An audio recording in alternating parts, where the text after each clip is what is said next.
રાણપુર તાલુકાના ગઢિયા ગામ પાસે આવેલ ગોમા નદી પર આવેલો કોઝવે બેસી ગયો।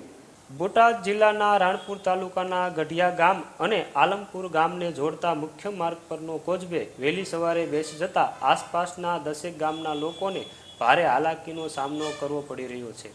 આ ઘટનાને કારણે ગઢિયા અને દેરડી સહિતના ગામોના રહીશો રાણપુર, પાળિયાદ, બોટાદ, ધંધુકા સહિતના વિસ્તારોમાં જવા માટે હાલાકી મળતી માહિતી મુજબ ગઢિયા આલમપુર જવાના માર્ગ પર આવેલ 3 કોઝવે પૈકીનો એક કોઝવે તૂટી જતા આ માર્ગ આજુબાજુના અનેક ગામો માટે મુખ્ય પરિવહન કડી સમાન છે।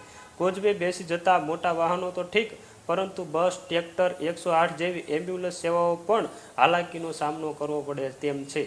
મારું નામ ઝરીના, ગઢિયા અમારું ગામ નથી કે મારે અમારા બહુ તકલીફ પડે છે। ઓલી બાજુ અલમપર બાજુ ને જવાતું, આ બાજુ ને થવાતું, નદીમાંથી ઉતરાતું નથી, એકે વાહન હાલતા નથી, હાલીને જવું પડે ને કેટલું 4-5 કિલોમીટર હાલ્યું તાર વગર રાણપુર પોગાય, તો એકે વાહન મળતા જ નથી, એકે બાજુ વાહન હાલતા જ નથી। સરકાર કઈ સાંભળતી જ નથી, કેટલે અવારનવાર રજૂઆત કરેલી જ છે કે અમારે આટલી તકલીફ છે આવવા જવામાં, કોઈ બીમાર હોય, કોઈ ડિલિવરીનું હોય તો બહુ તકલીફ પડે છે, એકે કોઈથી ન આવીએ કે। મારું નામ ગોકુળભાઈ હીરાભાઈ ગોરજા, ગામ અલમપુર। અમારે આ પુલ રહ્યો બેઠો ઢાળ છે, એને ભૂંગળા મૂક્યા છે, ભૂંગળા ઉપર માલ નાખ્યો, એ બેસી ગયું છે। અત્યારે અમારે વાડિયા જવા માટે કોઈ રસ્તો હાલવા માટેનો, હાલીને જવા માટેનો રહ્યો છે, કોઈ વાહન જાય નહીં, કોઈ ખાતર, કોઈ વાહન લઈને જવું હોય તો આપણે જઈ શકીએ નહીં।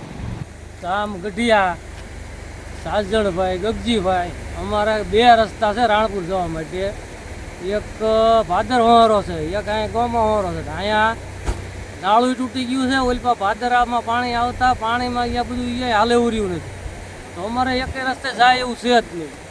તો આની રજૂઆત ઘણા દાન કરી છે, પણ કોઈ એનું કામ કરતું જ નથી, અને સરપંચે ઘણા દાન એની રજૂઆત લખાણ આપ્યું પણ કોઈ કરતું જ નથી આનું, અને અહીંયા ક્યાંય હાલે એવું છે જ નહીં અત્યારે, આવ રસ્તો બન છે અત્યારે, અમને આ તાત્કાલિક રસ્તો કરી દે, નકર અમારે હાલેવું જ નથી, ક્યાંય નહીં, ક્યાંય જવાય જ નહીં અમારે અહીંથી નથી, એક રસ્તો નહીં।